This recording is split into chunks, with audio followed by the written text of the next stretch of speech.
Los comentarios, opiniones u otros mensajes emitidos por los participantes de los programas que se transmiten en la vía.cr son responsabilidad exclusiva de sus autores y no necesariamente compartidas por este medio.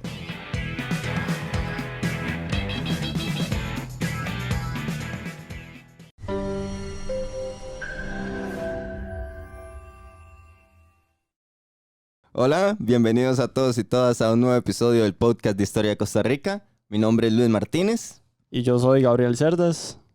El día de hoy vamos a hablar sobre el asesinato de José Joaquín Tinoco, el ministro de Guerra y Marina de la dictadura de su hermano, Federico Tinoco. Traemos este tema ya que, bueno, si no han visto los otros dos capítulos, hemos venido hablando primero de Alfredo González Flores, ¿verdad? La administración de Don Alfredo de 1914 a 1917. Y ya, por siguiente, la dictadura de los Tinoco, que le da un golpe de estado a Don Alfredo. Y para seguir con un poco la línea, también porque algunas personas nos han preguntado que ampliáramos más sobre el tema del asesinato, ya que hay mucha controversia y algunos datos, ¿verdad? Que son importantes de ver, y también algunas versiones que hoy en día no se sabe, ¿verdad?, quién lo mató, pero hay muchas versiones. Entonces vamos a hablar un poco sobre eso.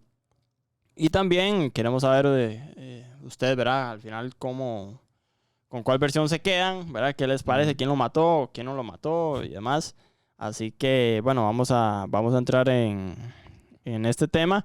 También, antes de comenzar, recordarles que se pueden suscribir al canal de YouTube. Pueden también seguirnos en Spotify. En YouTube darle like, comentar, que es muy importante. Nos gusta mucho ver que están comentando en los episodios. También ver un poco ahí de su criterio. Y también que nos digan temas que les gustaría ver sobre la historia de Costa Rica.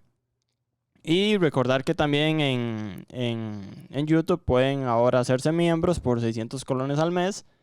Agradecemos que ya ahorita yo creo que hay 3 miembros activos, así que muchas gracias a ellos. Ahí ya están todos los beneficios que tiene, ¿verdad? Unos emoticones exclusivos del canal. Pueden ver los videos antes de que se suban, antes de que se estrenen. Pueden también tener ahí un símbolo a la par de su nombre cuando comentan. Tiene un simbolito ahí del pajarito de nuestro logo. Y entre otras cosas más, bueno, y al final de los videos agradecemos a los miembros del canal, ¿verdad? Con una mención ahí honorífica. Y sin más, aquí vamos poco a poco, ¿verdad? Divulgando la historia de Costa Rica. Así que, bueno, estamos muy contentos de hacer todo esto. Sí, de verdad que gracias a todos los y todas las que están ahí comentando, porque siempre nos ponemos ahí a leer los comentarios y ver qué les interesa. Es bastante entretenido. Este tema es más que todo, bueno, para ponerle un punto, ¿verdad? Un cierre, por decirlo de una manera, a esta miniserie sobre la dictadura de los Tinoco, que bueno, fue para estas épocas y tal y tal. Entonces, creo que, bueno, tuvimos a don Vladimir de la Cruz en los 2 episodios anteriores, que fueron un poquito más históricos. Y hoy quisimos meter un poquito más algo, digamos, llamémoslo así, un poquito paranormal, un poquito ahí de leyenda, un poquito de mito. Que yo creo que eso es tal vez el por qué recordamos tanto a los Tinoco, porque alrededor también de ellos hay mucho como un aura como de un mito, ¿verdad? Nunca se supo bien la situación, cómo fue. Y bueno, tal vez el fondo de este iceberg de la historia de los Tinoco es, bueno, el asesinato de don José Joaquín, el ministro de Guerra y Marina, que como lo decíamos, no ciento y resto de años después, y aún no sabemos... O sea, 100% no se sabe... No se sabe cómo fue. Quién fue, no juzgaron a nadie nunca. Sin embargo, hemos conseguido algunas versiones, tenemos la versión oficial y otras versiones de cómo pudo haber pasado y por qué.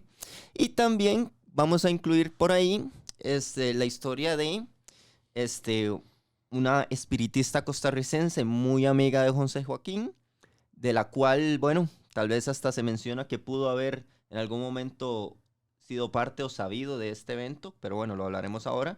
Entonces creo que es un tema interesante, ¿verdad? Queremos ver sus comentarios y que al final nos digan qué versión les parece o no. Entonces, para empezar y meter en contexto, vamos a hablar un poquito de quién era José Joaquín Tinoco Granados, que es nuestro protagonista en la historia. Don José Joaquín era el hermano del entonces dictador de Costa Rica, don Federico Tinoco Granados. Él estaba casado con la nieta del primer presidente constitucional de El Salvador. O sea, era una persona que está ubicada muy bien en las esferas políticas centroamericanas. Él estudió en Francia, o sea, era una persona muy, muy, muy, muy culta, muy conocedora, pero era también conocido porque le gustaba la vida nocturna y le gustaba, pues, las mujeres y mucho. La parranda. Le gustaba la fiesta. A pesar de que ellos mantenían en Costa Rica un régimen totalitario, él al menos era bastante fiestero y bastante tal, Mujeriego y demás. aunque tenía a su esposa y tal, a él no le importaba mucho. Y bueno, llega don José Joaquín, él llega a ser el ministro, o sea, él era en ese momento el designado a la presidencia de la República, o sea, si su hermano faltase, el primer designado, si su hermano faltase, él tomaba la posición como un al vicepresidente. tiempo que era primer designado a la presidencia, también era ministro de Guerra y Marina. De Guerra y Marina, o sea, era el que manejaba de la fuerza militar. el ejército. Incluso se le nombró ministro pluripotencial, que supongo que era algún tipo de figura de algún ministro sobre ministros, ¿verdad? Que su palabra pesase más. Uh-huh. Entonces, nos ubicamos en la Costa Rica de 1919, ¿verdad? Una Costa Rica escasamente iluminada, escasamente tal. Don José Joaquín y su hermano sabían que se iban a ir del país. Y esto es lo que todavía le incluye un poquito más de leyenda. Ahorita vamos a andar en esto. Y es lo que incluye un poquito más de leyenda en esta historia. Es porque don José Joaquín Tinoco es asesinado un día antes de que él se vaya del país. ¿Quiénes sabían eso? ¿Cómo lo sabían? ¿Y por qué lo sabían? Es parte de todo este mito. Uh-huh. Sí. Entonces, nos vamos a ir a ese día. Gabriel nos va a explicar un poquito más de cómo fue ese día. Sí, estamos en la Costa Rica de 1919, como lo dijo Luis. Ya la dictadura estaba agonizando. Estados Unidos estaba presionando.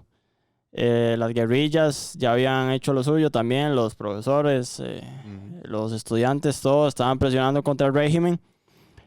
Y los Tinoco, como decía Luis, ya estaban bien claros de que iban a jalar. Porque de ahí ya no les quedaba más que hacer y ya no les daba, ¿verdad?, la gasolina. Sí. Entonces, el 2 de agosto, el presidente Federico Tinoco anunció al Congreso su próximo viaje al extranjero. Ya él tenía planeado jalar. Estaban armándolo. Sí, y alegó que era por motivos de salud. Entonces él le informó al Congreso y el Congreso le admitió la salida del país. Por motivos de salud, según él, pero no era así. Y su hermano, José Joaquín Tinoco, anunció también a los militares el 7 de agosto. Anunció que, así literal dijo, nos vamos, los Tinoco, pero nos vamos porque nos da la gana. Bien podríamos estar en el poder 5, 10, 20 años si quisiéramos. Okay. Entonces, bueno, ahí él anunció a los militares, ¿verdad?, que tenía a cargo, que jalaban.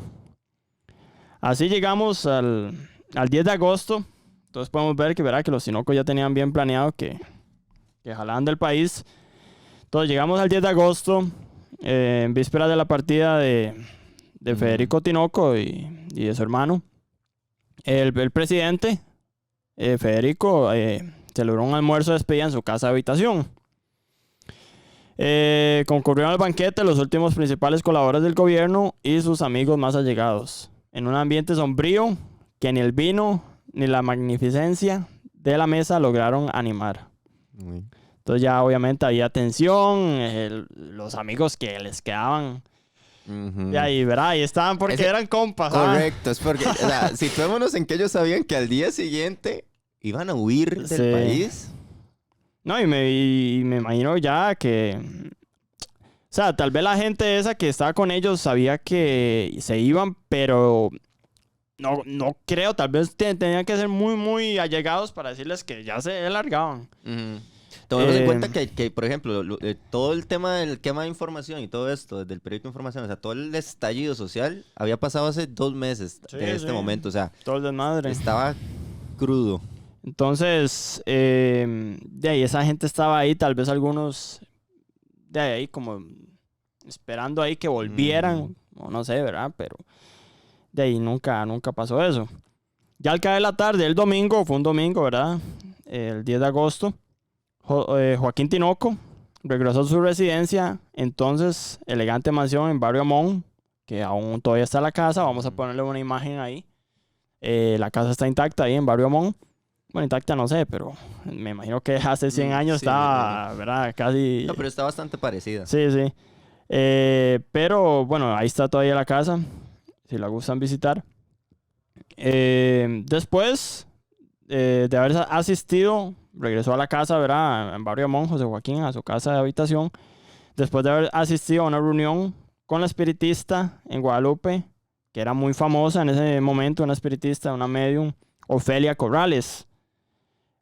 Porque los Tinoco eran muy creyentes de eso y en ese momento, imagínense, ¿verdad? Viene saliendo esta señora de que predecía el futuro y decía, ¿verdad?, qué iba a pasar y todo eso. Ella, bueno, Luis nos va a explicar un poco ahí de quién era Ofelia Corrales. Vamos a darle un espacio a doña Ofelia Corrales en esta historia, porque doña Ofelia Corrales es incluso tal vez hasta parte fundamental en la historia. Doña Ofelia Corrales era la hija de Buenaventura Corrales. Todos aquí, o pues los que no sabemos, doña Buenaventura Corrales es uno de los mentes en la educación costarricense, y una de las principales escuelas del país tiene su nombre y tal. Y su hija hereda un don, según se cuenta de su abuelo, de poder hablar con los espíritus. Pero a tal punto de que incluso ella viaja, pues eran también familias adineradas, muchas veces a hacer sesiones a Francia. Sí, era muy famosa en todo el mundo. Y en su casa de habitación, ¿verdad? Que quedaba, si mal no recuerdo, en Paseo Colón,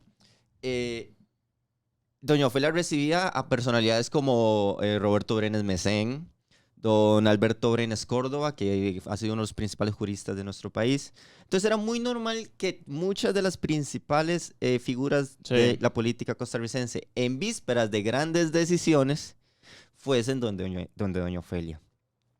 Entonces, en este punto cae que teniendo esta figura de tan renombre, que incluso si la buscan en Google, también pondremos alguna foto aquí en pantalla, van a ver muchísimo sobre ella, incluso hay estudios sobre ella y cosas increíbles.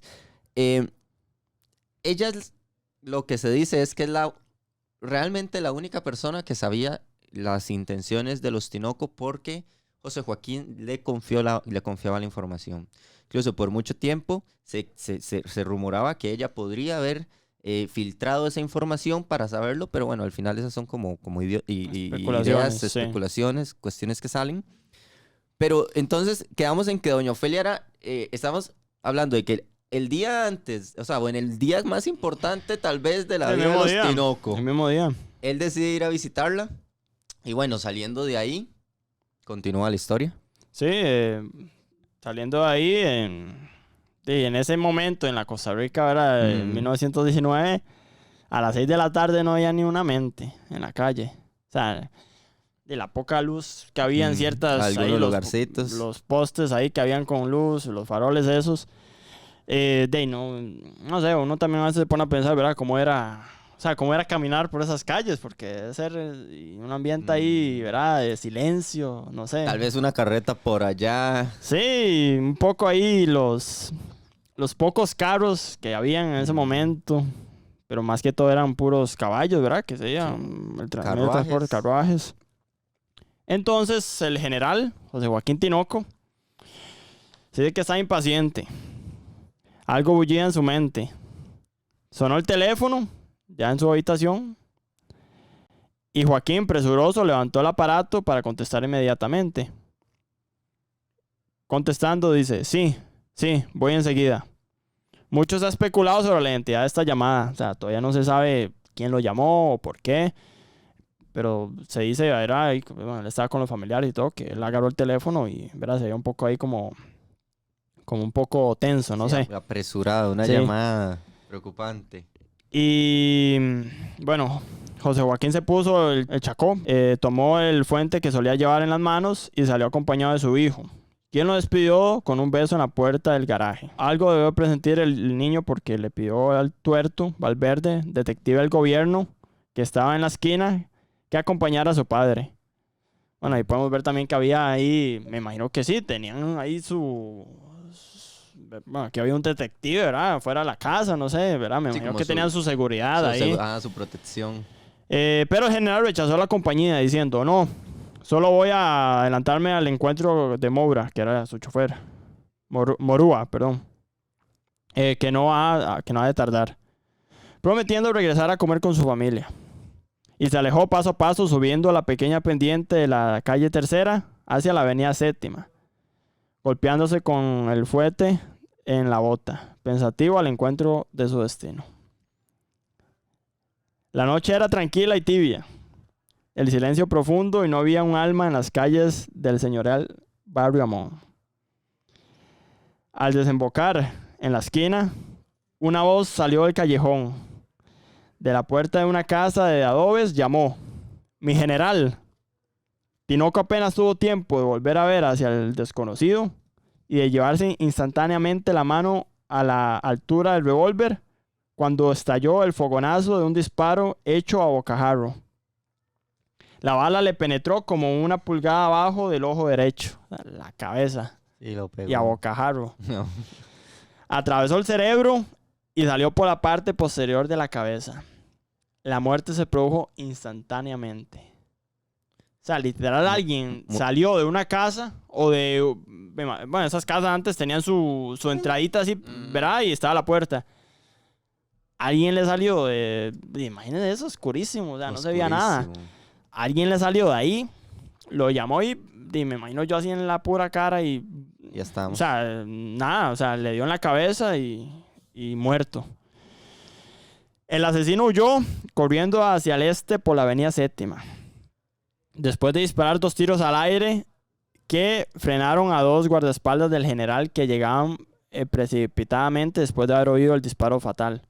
Eso podemos hablar, hay que ver esas calles que tan cerca estaban de la casa, pero eran como 2 o 3 cuadras de donde vivía él, ¿verdad? Que para dónde iba. No sabía para dónde iba, ¿verdad? Sí, todavía es un misterio. Y solo Ok. escuchan el balazo, ¿verdad? Escuchan el balazo y es que imagínese eso, todo callado y que se escuche ese balazo Un ahí. plomazo. Claro. Después un vecino, don Alberto Aragón, que salió a la acera de su casa al escuchar la detonación, el desconocido le gritó a su carrera: «Se aparta o lo mato». Que era el que se lo topó, el asesino se topó a este vecino. En la esquina, en la calle Novena, dobló al norte y se lanzó desesperadamente cuesta abajo. Una noticia corrió por la ciudad, de boca en boca, que llenó a muchos de esperanza y a otros de terror. Mataron a Joaquín Tinoco. De hecho, Mucha gente celebrando. claro, Me o sea, siento yo, ¿verdad? lo volvemos a decir, era un día antes de que se fueran. O sea, el descontento popular tenía que ser máximo. Y de hecho lo trataban con cierto nivel todavía de confidencialidad, porque tengo por acá el recorte de un periódico de la época, del 11 de agosto, del periódico El Heraldo, Ujú. y leo textualmente: «Muerte del general Don J.J. Tinoco», o sea, Joaquín Tinoco. Y dice: «Anoche circuló en esta ciudad la noticia que se ha confirmado ampliamente de haber sido muerto el general José Joaquín Tinoco, ministro de Guerra. Detalles del suceso a los que puede darse entero crédito no tenemos, y por eso nos abstenemos de darlos a nuestros lectores. En señal de duelo se dispararon hoy en la mañana 21 cañonazos y se ha izado a media asta el pabellón nacional. Procuraremos obtener detalles verídicos del suceso para informarlos a nuestros lectores. El Heraldo lamenta el suceso y envía a la familia su pésame sentido».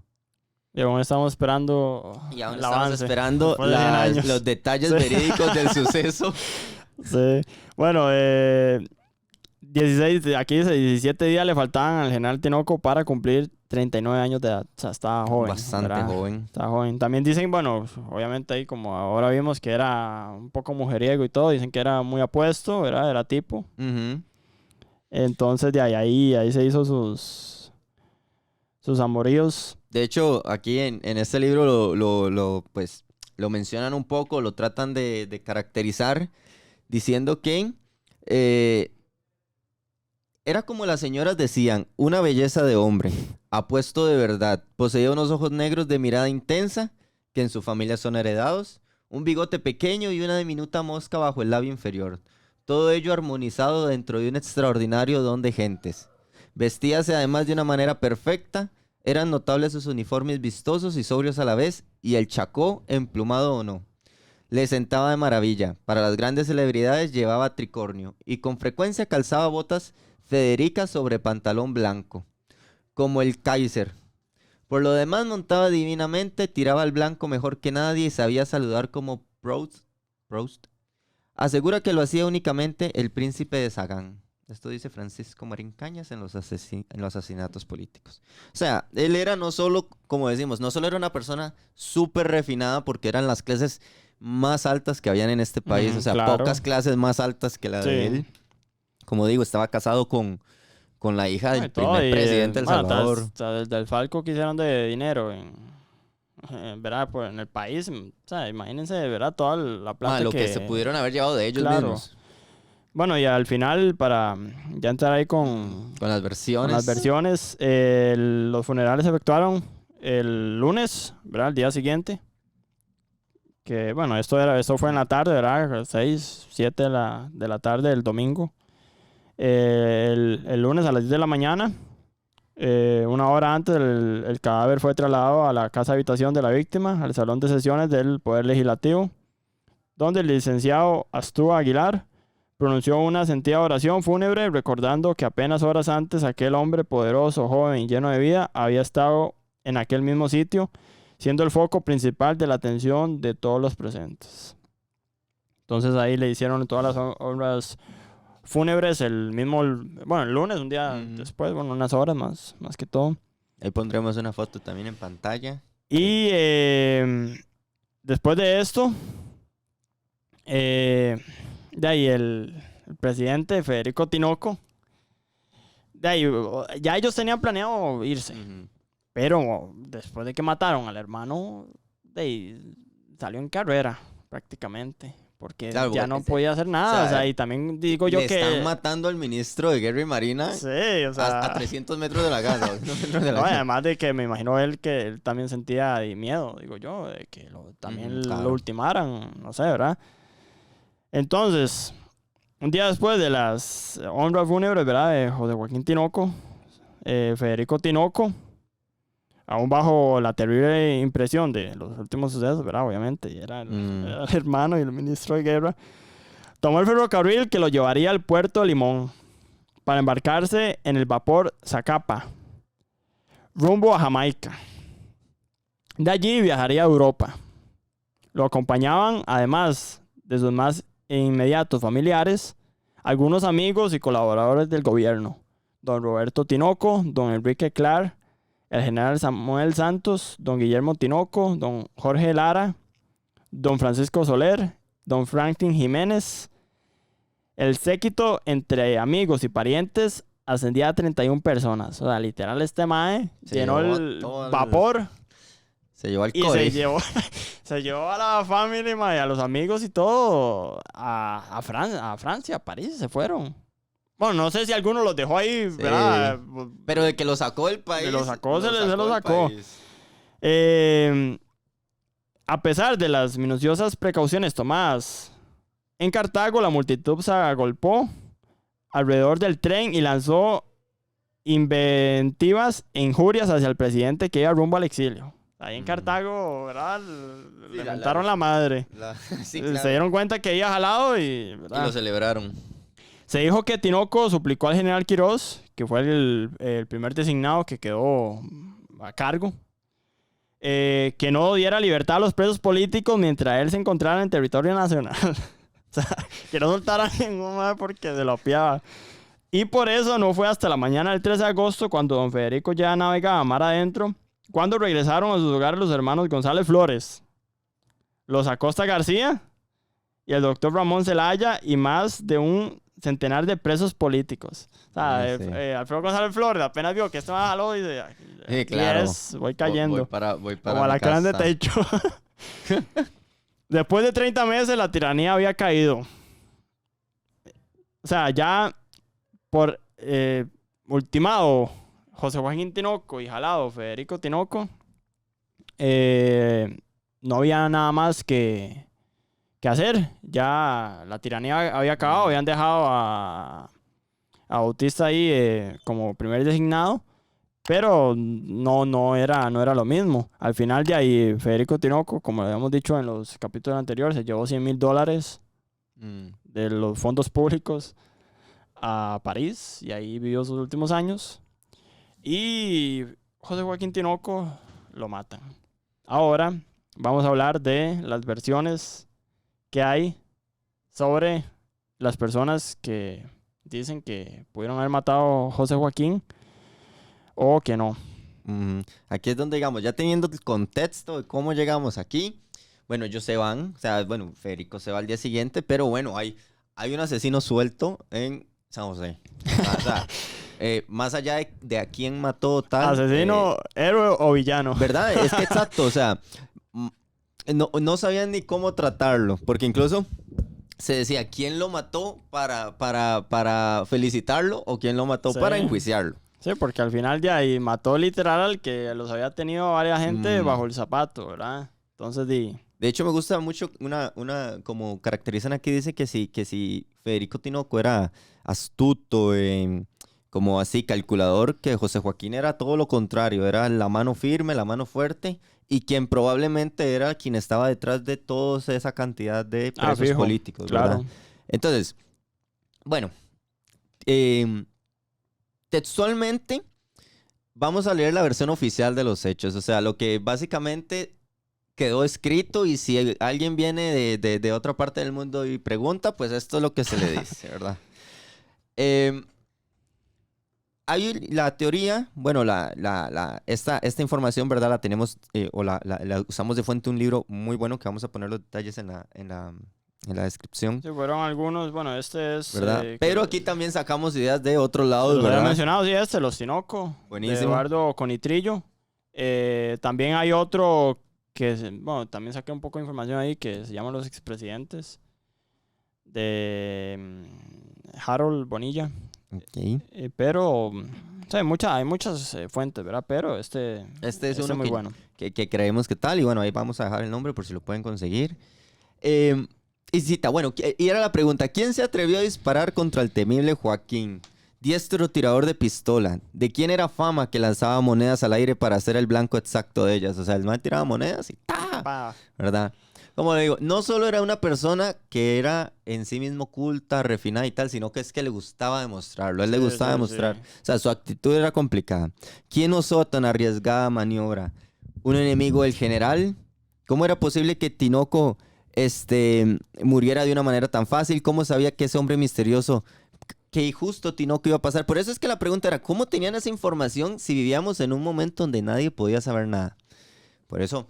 Doña Ofelia, mucho tiempo, por eso, bueno, Doña Ofelia se retira del espiritismo oficialmente después de estos eventos. Bueno, pero volvamos a la calle Novena, al lugar donde suceden los hechos, donde dejamos a un misterioso desconocido corriendo. Volvámonos a imaginar esas calles de piedra, probablemente la persona descalza, no creo que tuviese acceso a zapatos, corriendo porque lo vienen persiguiendo los guardaespaldas de Tinoco. Entonces dice que va corriendo y llega a una calle que no tenía salida, que el fondo de la calle era una casa de un médico que después estuvo en política y fue candidato en 1909, 5 años antes de que quedara Alfredo González Flores y 9 años antes de que entrara Tinoco al poder. Y existen 3 versiones con sus respectivas interrogantes. Una dice que el desconocido llamó a la puerta del médico y le dejó pasar, ¿verdad? Algo raro si se tratara de que usted le toca la puerta a un desconocido y le dice, déjeme pasar, y que usted en su mansión, ¿verdad? Sí. En Barrio Amón, lo deje pasar, ¿verdad? Vamos a ver si estas casas todavía están en vida. Vamos a tratar de poner una foto para que más o menos se hagan la idea. Esa es una versión. Una versión dice que él le abre la puerta y le dice, pase, corra. Podría pasar. Estamos hablando de un médico metido en política, ¿ok? Otra dice que el desconocido trepó por una reja del solar de la casa del doctor para cruzar luego por el río y salir a la carretera Guadalupe. Esto sería por los lados del Simón Bolívar por detrás, que pasa un río y sería por esa parte. Esta es otra opción, ¿ok? Pero, entonces saltan las preguntas. ¿Por qué no ladraron los perros que custodiaban la mansión? ¿O fue cierto que el asesino se encontró abierta la puerta de la casa? Estas versiones que salen aquí, estas preguntas, son basadas en lo que se ha recopilado a través de los años de comentarios de personas, relatos de personas, recortes de periódicos y cosas así. Vecinos, todo. Es decir, quiere decir que, vecinos y todo, como ya vamos a ir viendo, que aquí se mencionan nombres y dicen, fulanito de tal dijo tal cosa. Aquí esto es así. Ok, entonces, tenemos esta primera versión que es que hay un asesino que llega hasta una casa donde hay un médico que lo deja pasar o que lo deja pasar. O sea, O el que se sentido es- brincó la- o que logra pasar por sus la propios verja ahí, medios. sí. En todos casos, todas las versiones sobre este escenario coinciden en que el homicida pasó por esta mansión en su vida. Dice, mucho se ha especulado sobre la identidad del asesino. Hasta se dijo con insistencia que había sido la viuda del licenciado Argüello de Vars, quien al fin había consumado su venganza, porque fue cierto que la señora Bonilla, que la señora Bonilla nunca le perdonó a Tinoco haber matado a su marido en duelo. En 2 oportunidades le disparó al general sin hacer blanco. O sea, esta señora 2 veces intentó matar al general Sí. y falló. ¿Ok? ¿Por qué lo quería matar? Porque Tinoco en duelo, hay que entender que en esta época el duelo existía todavía en Costa Rica. No era legal, pero de ahí Existía. eran como... sí, Sí, pero sí, era sí. como solucionaban los Ajá. problemas antes. Bueno, Sí. algunos, ¿verdad? Algunos se decían, bueno, parémonos a tal, Sí, démonos duelo vuelta y el y primero boom. que tal. Pero claro, Tinoco era entrenado militarmente Claro, y pues estaba difícil que alguien le pudiera ganar. Una vez desde un balcón de una casa cercana al edificio de correos, esta señora le disparó a Tinoco sin poder pegarle. Y en otra ocasión, detrás de la iglesia de la Soledad, que queda ahí en el centro de San José, entrada ¿cómo es que se llama? Cuando se va de Tibás a San José, se pasa por enfrente, igual por el barrio oeste del mal Ujú. llamado barrio chino. Cuando le disparó frente a la iglesia. La señora ordenó detener el coche y le disparó 5 tiros del revólver, pero milagrosamente no lo alcanzó. Milagrosamente no lo alcanzó. Dicen que Tinoco se quedó inmóvil y después del último disparo le rindió el sombrero a doña Clemencia. Sin embargo, el general fue generoso y en ninguna de las 2 ocasiones tomó represalia contra la viuda. Caballero. O bueno, si usted ya 2 veces no lo han logrado pegar, De ahí, él dijo, bueno, no, esta señora es más valiente que tiradora. Pero bueno, entonces tenemos a una primera sospechosa que sale. Y la idea es una mujer una a viuda. la que José Joaquín Tinoco le mata al esposo en un duelo. Ella tiene de antecedentes que 2 veces le ha intentado matar y no lo ha podido pegar. No lo he pegado, bro. ¿Ok? Ahora bien, sale otro nombre y es un nombre que hay que tener muy en cuenta porque este es como el más posible o el más probable según el oficialismo. Agustín Villalobos Barquero. Dice que era un muchacho de 21 años de edad, ebanista, que se distinguió en los motines del 13 de junio. Estos fueron los motines estudiantiles y los que incluso terminaron en la quema de la información. Ese día defendió al licenciado Carlos María Jiménez Ortiz cuando era perseguido por un policía montado, a quien desarmó después de habérsele arrojado valientemente, derribándolo de su cabalgadura. Eso tuvo que haber sido una escena increíble. Aquí está, ahora lo cuentan. Es Ya. una película de esto. O sea, esto es una escena increíble. Sí. Y real. Tú tienes porque que decir, recordamos que esto es basado en tú tienes relatos que comprarlo, de la época y tal. HBO, Netflix, O sea, que haga una serie. por favor. Esto es... o sea, se le tira, lo baja y después de esos motines, él huye, se va al Coyol, en el barrio San José de Alajuela. Agustín creía que la única manera de librar a su patria del régimen era matando al hombre fuerte del gobierno. Y aquel sentimiento se le convirtió en una obsesión. Matar a Joaquín Tinoco. Ahora, ¿por qué o cómo sabemos esto? ¿De dónde sacamos esta teoría? Porque algunos de sus amigos y compañeros de trabajo conocieron su propósito. Entre ellos, un tal licenciado León Cortés Castro, ¿Quién sabe? a quien ¿Quién él será? le dijo: yo quiero matar a José Joaquín Tinoco, aunque sea el último que haga en mi vida. Don León Cortés Castro, sabemos, futuro presidente de la República. Hay un hombre también que en esos momentos es recordado por ser una persona ya empezando a ser influyente. Claro, sí, ya Estamos era... a 18 años de su presidencia, es decir, Sí, sí. ya Creo es que había sido alcalde de Alajuela y otras ajá, cosas. correcto. O sea, ya empezaba a ser una persona que lo que dijera era respetado. Y él llega y dice, él me contó que quería matar a José Joaquín Tinoco. Cuando Joaquín Tinoco cayó asesinado misteriosamente por un desconocido, los amigos y camaradas de Agustín Villalobos recordaron sus amenazas, pero posteriormente solo un testigo afirmaría haber reconocido a Villalobos como el hombre que corría después de haberle disparado al general. Semanas después del homicidio, cuando comenzaba don Francisco Aguilar Barquero su gobierno provisional... Ese fue el segundo, porque primero estaba Bautista, que fue el que dejó Tinoco, Ajá, y y ya que después Estados Unidos dijo, no, quíteme a ese mae, y pusieron a Francisco. A don Francisco. Dice, estando reunido el presidente en el Castillo Azul, con una delegación norteamericana, llegó presuroso don Andrés Venegas, su ministro, con Agustín Villalobos. El asunto era tan importante que don Andrés se atrevió a interrumpir tal reunión y al cabo de un rato salieron los tres, visiblemente alterados, acompañando al presidente a sus inesperados visitantes hasta la última grada de la casa presidencial. En ese momento esa era la casa presidencial, el Castillo El Azul. Castillo Azul es donde antes estaba la asamblea. Ajá, correcto. A uno de los testigos de la inusitada visita no le cabe duda que la misión que llevó a don Andrés Venegas y a Villalobos a la casa presidencial ese día fue enterar al presidente de quién había sido el autor del asesinato del hombre fuerte del gobierno anterior.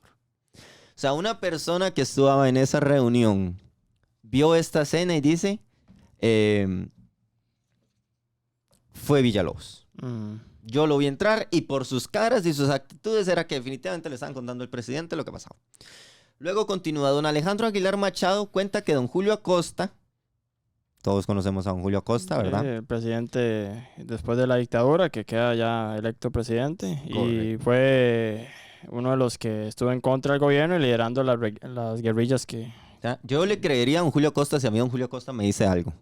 Y don Julio Acosta dice que él estaba convencido de que Villalobos era el autor del magnicidio, porque de varias personas que quisieron atribuirse el hecho, solo Agustín le pudo reconstruir en todos sus detalles el recorrido que hiciera después que disparó y hasta que entró en el jardín del médico en la calle Novena. Se nos dijo, lo que no hemos podido confirmar, que el coronel Pinaud investigó y encontró lo que no han podido confirmar es que el coronel Pinaud investigó y encontró el revólver con el que se cometió el asesinato en la taujía, que no sé qué es, del Parque Bolívar, y que presuntamente era la misma arma que Villalobos le había arrebatado al policía el 13 de junio. Quiere decir que la teoría dice que la misma arma que Villalobos le quita un par de meses antes sí. a un oficial es con lo que mata a Tinoco. Y tiene cierto sentido tomando en cuenta que el acceso a las armas durante un régimen es corto, es decir, como un muchacho de 21 años, Sí. ebanista, se consigue un revólver Sí. cargado. Aunque bueno, también vimos que la señora Sí, tenía Bonilla uno también ahí. tenía un arma, lo que no tenía era puntería. Pero el 5 de noviembre de ese mismo año, Agustín Villalobos muere ahogado en la playa de Punta Arenas. Aquí es donde las cosas se tornan ya y aquí es donde vamos a empezar en un bajonazo de cosas porque bueno, entonces la única Sospechoso. persona o el único sospechoso Inmediato. muere ahogado en la playa de Punta Y Arenas. eso también, aquí no explican la forma en que muere. No creo que haya alguien sido que Ahora, conspiró para que se muriera. No ahora, sé, ahí vienen las versiones. Hay versiones donde uno y hace entramos eso, al o chisme sea, aquí histórico. no lo cuentan. Ajá. Aquí no lo cuentan de que solo dicen que murió ahogado en Ajá, una playa porque de Punta dicen Arenas. el cuerpo de Villalobos no apareció porque, o sea, se dice que el cuerpo de Villalobos no apareció porque no hay una versión oficial de nada, ni de la policía, ni de ese momento la comandancia, que sería quien recogiese el cuerpo, ni en ningún cementerio. O sea, Villalobos no aparece muerto porque dicen que Villalobos nunca murió. Dicen que huyó del país. Sino que pudo haber huido, claro. Tomemos en cuenta que es el que mata al hombre fuerte del régimen. Alguna persona agradecida tenía que haber en el país que le dijese, mira, yo te doy 500 colones, que son los ahorros de toda mi vida, por lo que hiciste, y te marchas. O sea, tenía amigos en política. Porque si dice que uno de sus allegados era, para tenerle la confianza de contarle, era León Cortés Castro, sabemos que tenía allegados en política que perfectamente podían Sí. darle la salida. Sin embargo, Otros dicen que Villalobos enloqueció y pues ya no soportaba más el remordimiento de lo que había hecho. Algo extraño de alguien que hubiese querido matar a alguien a tanto tiempo y después dijo, oh no, me arrepiento. Y que pues se tiró, se suicidó y pues se lo comieron los tiburones. Que no creo, Esta ¿verdad? versión fue oficializada cuando el Congreso en 1921 aprobó una ley para que el gobierno le otorgara una pensión a la madre de Agustín Villalobos, que el presidente Acosta en su pulcra honradez rechazó. La ley, sin embargo, fue resellada por el Congreso. Y bueno, viene o ahí vendría la fuente. Años después, de 1928, bajo el seudónimo de Lorenzo Jiménez, don Gonzalo Chacón Trejos escribió una novelita de carácter histórico donde sus personajes se identifican con una clave con los nombres reales, el crimen de Alberto Lobo. Allí se atribuye a la venganza por una deuda de honor el asesinato que conmovió al país aquel domingo de agosto del 19. Alberto Lobo, el héroe de la novela, corresponde en la vida real a Agustín Villalobos según el escritor. Ok, el escritor le hace una novela con otros nombres, pero mantiene la misma versión. Una deuda. Doña Fidelina Barquero, madre de Agustín, confirmó la versión en un relato que apareció en el Diario de Costa Rica el 29 de septiembre de 1935. Vamos a buscar ese periódico, me parece que lo podría encontrar y Sí. si lo encuentro lo ponemos también. En agosto de 1975, ya empezamos a llegar al color. Una maestra, para que me he brincado el nombre, Andrea Venegas, dice, la maestra que tuvo destacada participación en los sucesos de la Semana Heroica de 13 de junio, le contó su propia versión de los hechos al periodista de La Nación Miguel Salguero, según la cual un grupo de patriotas, ante el temor difundido de que Joaquín Tinoco se devolvería de Limón para asumir el poder después de la renuncia y abandono del país de su hermano, decidieron al azar acabar con Tinoco. La misión le correspondió a Agustín Villalobos. Sin embargo, la señora Venegas le dijo al autor que de los 14 comprometidos en el complot, solo conocía a Villalobos, por lo que ninguna nueva luz arrojó sobre el asunto. Básicamente, esta señora lo que dice, sí, fue Villalobos, pero no por sus intereses, sino porque había un grupo que temía que no se disolviera el régimen y había que Sí. matarlo. En 1920, ya muerto Villalobos, el gobierno abrió una investigación. Como consideramos que es interesante para nuestros lectores conocer los principales testimonios, vamos a reproducirlos parcialmente. Aquí no lo va a contar Gabriel, pero entonces vamos a llegar aquí. Aquí termina la versión oficial. La versión oficial entonces, que encontramos en los libros y que si se pregunta cuál es Agustín Villalobos mata al general Tinoco de un balazo en la cara con un arma que roba a un oficial un par de meses antes, huye corre por la calle, por una calle sin salida, donde llega a una casa de un doctor y logra finalmente huir. Se va por detrás, llega a Guadalupe y bueno, recordemos que no habían carros, no había forma de seguirlo y era la noche, no se pierde. Sí. Pero quedamos con el nombre Agustín Villalobos. Aquí vamos a decir algunos de los testimonios, ¿verdad? De la gente que dio en ese momento. Hay bastantes, vamos a leer algunos para no hacerlo tan largo, ¿verdad? Estos. Pero, bueno, en primer lugar tenemos la declaración de don Porfirio Morera Ávila, un respetable vecino del lugar donde ocurrió el crimen, que el 28 de junio de 1920 dijo lo siguiente. Yo habitaba entonces y ocupo todavía una casa de mi propiedad situada en esta población, más o menos 40 metros hacia el norte del propio lugar en que fue ultimado don Joaquín. Aquel día y a la hora indicada iba yo para mi casa, llevando conmigo a mis 2 hijos, menores ambos, uno sobre mi brazo y otro en la mano, con dirección sur a norte. Al pasar por la propia esquina del acontecimiento, vi a una persona recostada al riel o poste que estaba en dicha esquina, noroeste del lugar. El individuo estaba de pie y con el ala del sombrero agachada. Yo le miré y le reconocí enseguida. Era José Agustín Villalobos, Nuestro asesino. a quien conocía desde muchos años antes. Asimismo que su familia. Yo saludé a Agustín diciéndole solamente aló. Y él nada me contestó, simplemente me miró y se sonrió, levantando ligeramente la cabeza. Eso. Yo continué mi camino y a los pocos pasos me encontré con don Joaquín, que venía en sentido opuesto al mío. Pues venía de su habitación con un traje militar, como la acera es estrecha y yo llevaba a mis hijos. Don Joaquín se apeó, cediéndome el paso. Al llegar a la puerta de mi casa y abrirla, oí disparos de revólver. 2 seguidos. Volví a ver hacia la esquina de la cafetería donde estaba Agustín y vi caer en tierra al señor Tinoco. En el mismo instante, otra detonación y vi el fogonazo de ese mismo tercer disparo y advertí que lo hacía desde la calle. Yendo de reculada, un individuo que reconocí ser el mismo Agustín que acaba de ver y saludar. Observé bien que Agustín, reculando hasta la esquina del frente donde estaba el establecimiento La Marinita, miró hacia el norte, de donde ya corrían los esbirros Luna Berrocal, dio media vuelta y salió huyendo con dirección al este. Ok. Entonces, tenemos la versión de este señor, que es vecino de la zona, que dice que sí, él saludó a Agustín y le dijo, "Uep". Y después, ve. Y después dio la vuelta, se topó hasta José Joaquín, dice, y escuchó el bombazo. Casual, él se topó. O sea, cosas que pasaban en la vida de las personas de 1919. Literal vivió toda la vara ahí. Y interesante, 2 cosas de este relato. 1, él habla de 3 disparos, que se dice que fue 1 a la cara y 2 al aire. Tal vez yo no sé si tal vez muy... No, era porque lo perseguían los... Claro, porque... Los esbirros de allí, él dice eso. Vamos a ver si conseguimos como algún tipo de mapita para hacer como esa seguidilla. Pero es que está súper cerca todo de todo ahí. Y ahora pensemos el ruido que tuvo que haber hecho. Y después el tema de los esbirros. Que si recordamos, los esbirros era como su policía personal, llamémoslo así.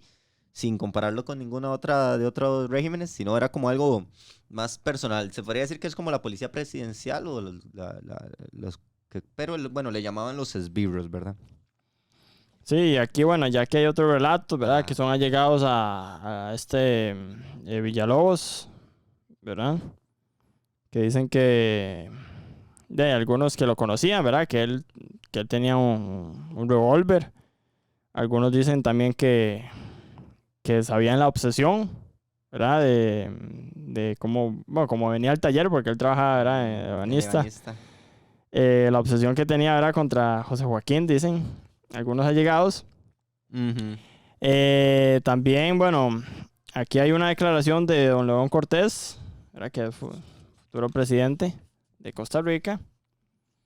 Esta declaración fue en Alajuela el 13 de junio de 1920. Entonces dice don León que comentamos lo que se prolongaba ya la estadía de los Tinoco en el poder y las dificultades al parecer insuperables que se presentaban para lograr la cesación de aquel gobierno. Y en el correr de nuestra entrevista, Reyes Villalobos me manifestó que su fe inquebrantable de que el éxito de cualquier plan para derrocar al gobierno tendría que consistir en la supresión de la vida de Joaquín Tinoco. Yo le manifesté que la dificultad consistía en encontrar una persona que quisiera hacer el sacrificio de su vida, ultimando a Joaquín, ¿verdad? Sabían que, ¿verdad? Lo mataba. Nótese que lo que dice es, o sea, él no le dice, no, mira, no pensemos en eso, no, es lo que dice. Aquí lo difícil es encontrar a alguien que se mande a hacer esto. Sí. Un loco, exacto. Ya que quien tal pretendía debía contar con 99 probabilidades de morir. Dado el valor indiscutible de Tinoco, la certeza de su puntería y sobre todo la vigilancia que el gobierno mantenía acerca de su persona para liberarlo de cualquier ataque. Villalobos me contestó que la dificultad que yo apuntaba no existía, porque el joven José Agustín Villalobos Barquero estaba absolutamente dispuesto a llevarla a cabo, penetrado de que al obrar así llevaría a cabo una acción de verdadero patriotismo. Entonces sigue declarando el licenciado Cortés Castro era de lo mismo. José Agustín empezó por decirme que hacía días tenía el firme propósito de ultimar al ministro de Guerra y que su intención debía realizar a todo trance, porque creía que de esta manera debía terminar la tiranía que imperaba en Costa Rica. Que no tenía con Joaquín Tinoco ningún gravio personal para cobrarle, pues nunca había sido inquietado ni molestado por las autoridades, pero que, como costarricense, veía con profunda tristeza que un solo hombre, ya que Joaquín era el alma del gobierno, se burlaba de los costarricenses, los humillaba y los insultaba. Los trataba de cobardes en toda ocasión y nadie les salía el paso para cobrarles tales despropósitos. Que él quería ser el costarricense que vengara a tales agravios y que aunque comprendía que iba a morir en el lance, estaba resuelto a llevar a cabo tal pronto como llegara a San José y se le presentara la ocasión propicia. Villalobos me habló que todo lo que había dicho sin exaltación de ninguna clase, y más bien con una cara sonriente y con tal naturalidad y convicción tan arraigada, que deduje que aquel hombre era capaz de ejecutar lo que me había dicho. Entonces, aquí vamos a ver a León Cortés. Todo esto se lo contó el que... Ajá. En contexto, don León Cortés está en la casa hablando con el José señor Agustín Reyes, Villalobos. ajá, con don Onofre Reyes Villalobos, y en la misma casa está Agustín Villalobos, Sí. supongo que familiar. Uh-huh. Y él le dice, no, venga acá, cuénteme cómo es que usted quiere hacer eso. Y le dice, no. Es que este José Joaquín... Es pariente, aquí dice que es pariente. algún Onofre sobrino. Reyes, Sí, porque son Villalobos los dos, Sí, pero algún dice que es primillo. pariente, sí. Le dice, es que yo lo que estoy harto es que una sola persona nos tiene a todos aquí Sí, bajo el zapato. bajo el zapato. Y yo quiero ser la persona. Entonces, repito, esto sale de palabras de don León Cortés Castro, no de De cualquier, perico los sí. palotes, diría un profesor mío, no. Y aquí, bueno, más adelante agrega León, vino el 10 de agosto a la muerte de Joaquín Tinoco. Y naturalmente mi pensamiento voló enseguida a la controversia tenida con José Agustín Villalobos.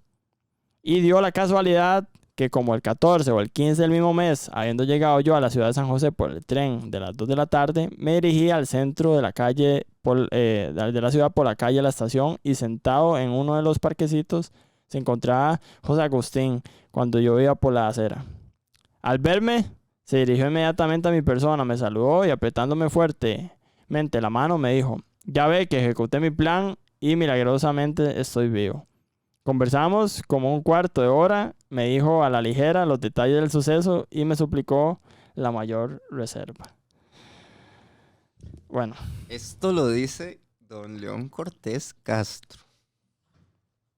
Eso lo dijo don León Cortés Esto Castro. o sea, primero bonito, ¿verdad? La idea esta de que don León Cortés se baja ahí en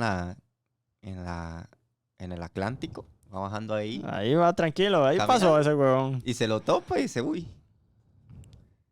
Claro, El mae porque ahí era como... ya ahí depuesto el régimen, pues otra Costa Rica, ¿verdad? Ya ahí con un poquito menos de persecución y bueno, ya vemos que son varias personas las que mencionan a este señor Agustín Villalobos. Sí. Hay una historia muy curiosa, que esto, bueno, es que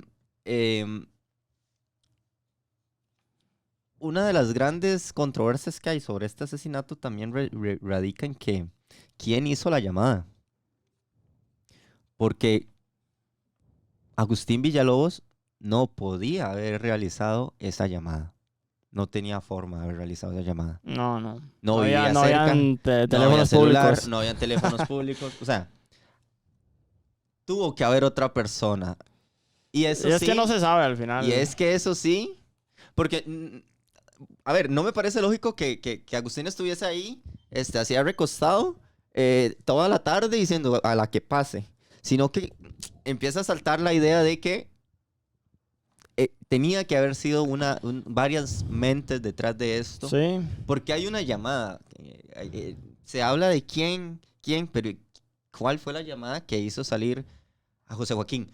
Dicen algunos que pudo haber sido una llamada de una mujer que le dijera, mira, estoy por acá, salí, nadie se sabe quién fue, nadie sabe tal, porque es cierto que iba con su mayor gala, o sea, él sale Sí, sí. con su mayor gala.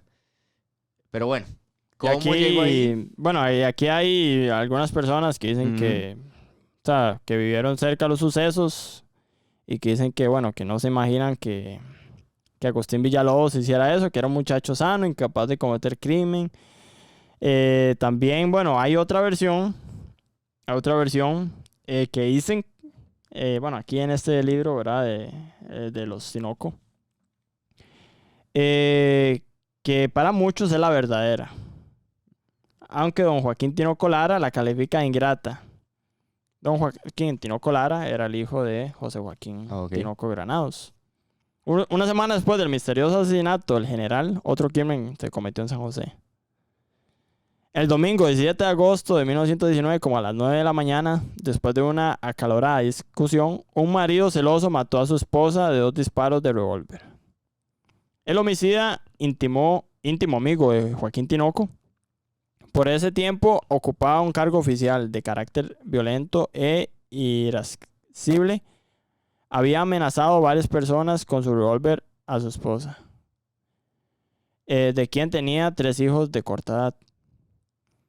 Esta versión dice que fue este hombre, loco de celos, ciego de amor, quien hizo víctima a su bella esposa de un crimen pasional, absurdo, sin ningún fundamento real, ya que la señora, exquisita mujer, era un dechado de virtudes, quien acompañaba al general cuando recibió la llamada telefónica que lo hizo salir de su casa de habitación a las 10 de la noche de ese agosto, ¿verdad?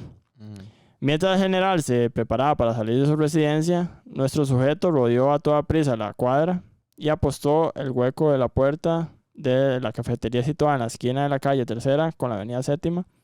Fue su voz la que detuvo a José Joaquín. Solo él, que había presenciado la intempestiva salida de Tinoco, por haberlo acompañado minutos antes de su residencia, pudo improvisar el delito y consumar el hecho. Y como se trataba de un amigo de toda confianza, después de huir del escenario del crimen, regresó esa noche a la vela del general en una perfecta coartada.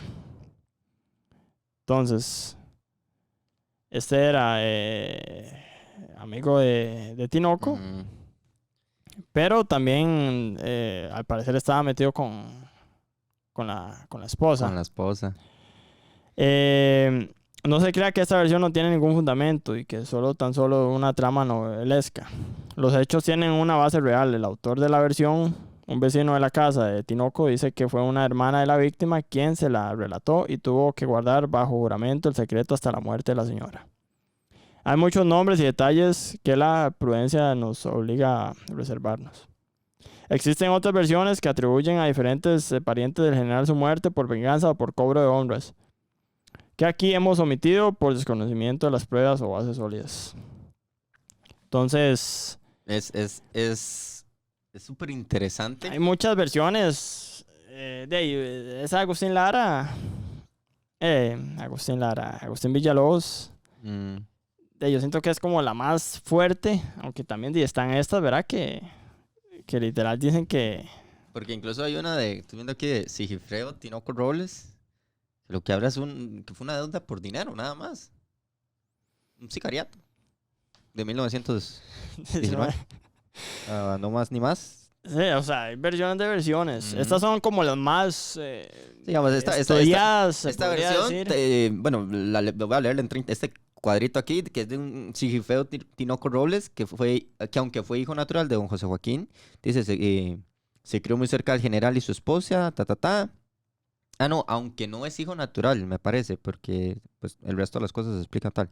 Pero partió con él, o sea, fue una persona súper cercana a la familia.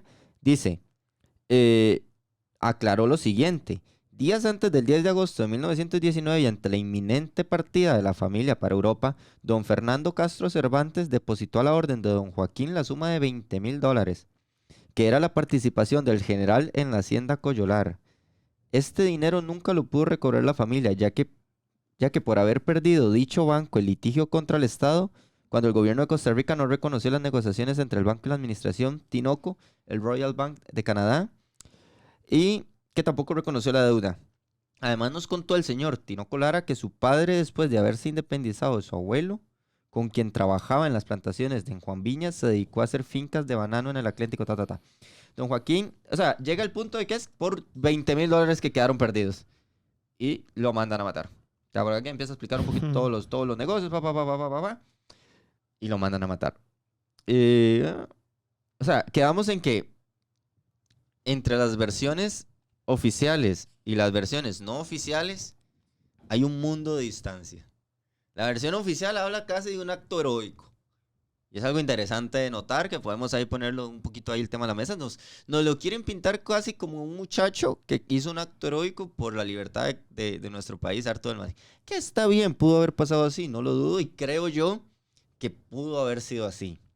Porque esa fue una época en que la verdad que los costarricenses, no sé, estaban como en una situación, bueno, tendría que ser tal la opresión que, bueno, hacían cosas que literalmente uno ahora piensa que nunca podrían volverse a repetir. Pero que las versiones no oficiales, de ahí lo hablan como un crimen más criminal, llamémoslo así, valga la redundancia, bueno, una persona a la que le mataron un familiar y simplemente voy a cobrar venganza.